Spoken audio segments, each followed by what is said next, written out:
ડિંડોલી વિસ્તારમાં રહેતા એડવોકેટે 13 વર્ષીય કિશોરીને ઘરકામ માટે મહિને 15,000 પગાર આપવાની લાલચ આપી ઘરે બોલાવ્યા બાદ બળાત્કાર ગુજારી મોબાઈલમાં વિડીયો ઉતાર્યો હોવાનો કિસ્સો પ્રકાશમાં આવ્યો છે. પોલીસે ગુનો દાખલ કરી એડવોકેટની ધરપકડ કરી છે.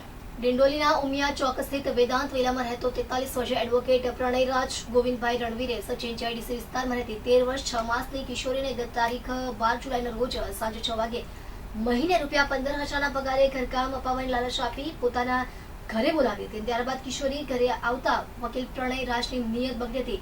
પ્રણયરાજે કિશોરીને ધમકાવી તેના કપડાં ઉતરાવ્યા બાદ તેની સાથે જબરદસ્તીથી દુષ્કર્મ આચર્યું હોવાનો આક્ષેપ ફરિયાદમાં કરવામાં આવ્યો છે. એટલું જ નહીં, સમગ્ર ઘટનાનો વિડીયો પોતાના મોબાઈલ ફોનમાં પણ ઉતાર્યો હતો.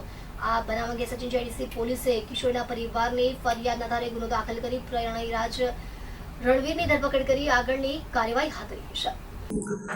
ગઈકાલે 13/7/2026 રોજ આ કામના ફરિયાદી શ્રીએ જીઆઈડીસી પોલીસ સ્ટેશનમાં આવીને ફરિયાદ હકીકત જાહેર કરી કે પોતાની સગીર વયની દીકરી કે જે ગયા વર્ષે 12 વર્ષ અને 8 માસની હતી તેણે બે આરોપીઓએ ભગાડી તેના વિરુદ્ધમાં બળાત્કાર કરી ગુનો નોંધાયેલ હતો.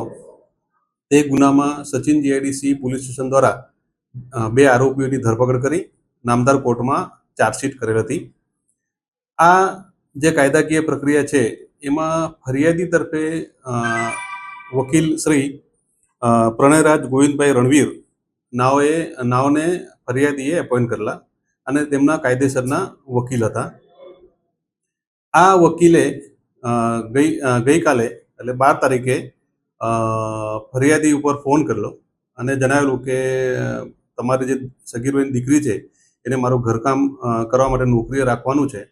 તેમ કરીને એના ઘરનું લોકેશન મેળવીને એને વિશ્વાસમાં લઈને અને ફરિયાદીને એવું પણ જણાવેલું તું કામ પર નહીં રાખે મારા ત્યાં તો તારા જે જૂનો કેસ છે એમાં નુકસાન કરીશ તે ધમકી આપીને ફરિયાદી પાસેથી એની સગીર વયની દીકરી લઈ ગયેલો અને તેના રહેણાંક મકાન નંબર 42 વેદાંત વિલા ઉમિયા ચોક ડિંડોલી ખાતે પોતાની ગાડીમાં લઈ ગયેલો.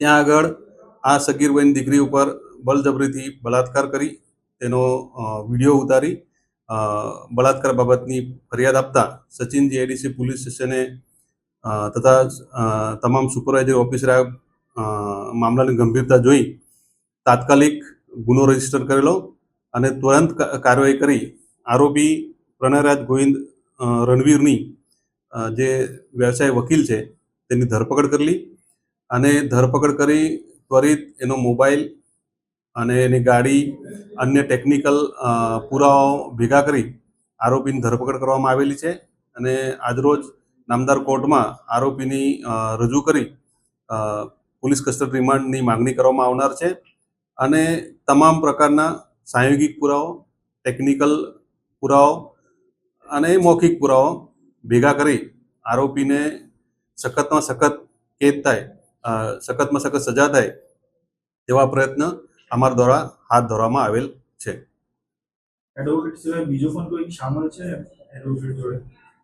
ના, હાલ ખાલી એક એડવોકેટ જ પોતે જ આવેલો, બીજો કોઈ સામેલ હોવાનું જણાવેલ નથી.